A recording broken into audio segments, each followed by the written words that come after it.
guys, good morning. Ito, model tayo. Mag-overhaul kami ng generator. Bali, general overhaul to. Kasama yung piston. Lahat, pati cylinder head. Maintenance yan. So, kaya namin overhaul to. Guys, kasi sa running hours yan. Kumbaga, overdue siya sa running hours yan. So, kailangan siyang i-overhaul. Kaya ito. So, matanggal na natin yung mga accessories, yung mga valga, yung valve niya, at saka yung protector guide. So, tinanggal ko na yung valve seat. So, ito na siya. Malibinil din natin yan.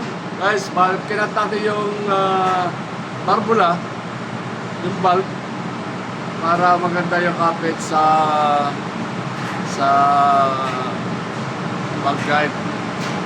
So, tanggalan natin. Ito na, oh. Bali, okay na to. Tanggal na. So, tatanggalin ko yung ito tawag dito is valve seat. Valve seat to. So, yung valve guide. Tatanggalin natin yung valve guide. Ito yung valve seat. Binilding natin itong barbula sa valve seat para sumama siya pag tanggal. So, after ito, inaasa to. Pero dito, siyempre, gusto nila palit ng bago. Kaya, ito ang sistema ng pagkapalit ng bago para mas madali. Actually, meron itong special tools para yung pinaka-cooler niya. Pero, siyempre, ayaw nila na, gusto nila bataryan lang. Nawala na yung special tools. So, ito lang. Birada ang Pilipino. Sabi ko. Thank you guys, para noon. At ito, tanggalin natin itong tanggalin natin itong valve na ito.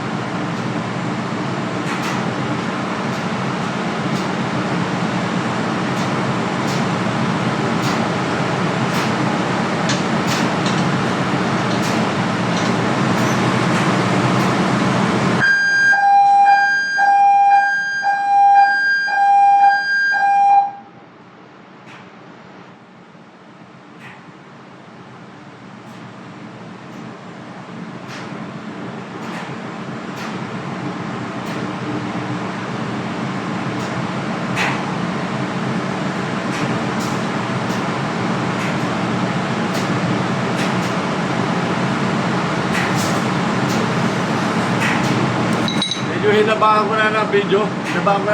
Para at least makaintindihan yung ano. Kasi pagka mixi, medyo di maintindihan.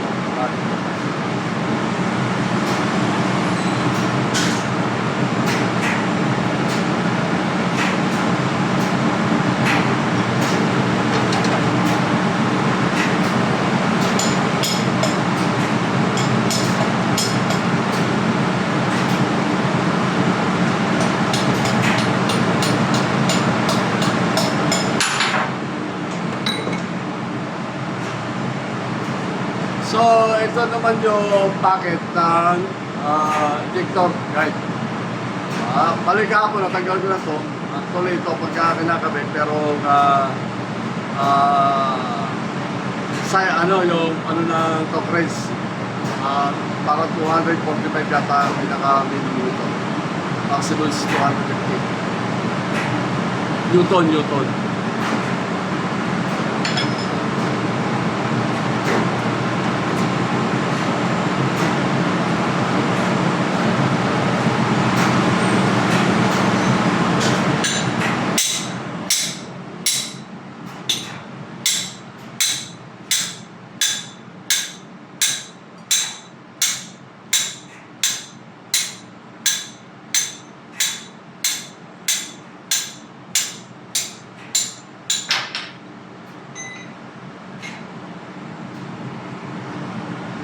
Ito naman yung valve guide. Ito naman yung valve guide. Bali, apat to. So, tanggal natin yung isa. Para si wiper naman ang pinarelease ko sa piston. Yung maintenance man yan din sa pista para makuha na ng sukat. group niya. So, siya muna maglilinis niya. Thank you guys sa panunod. Tutukan ko lang to ha. Thank you so much. God bless you all.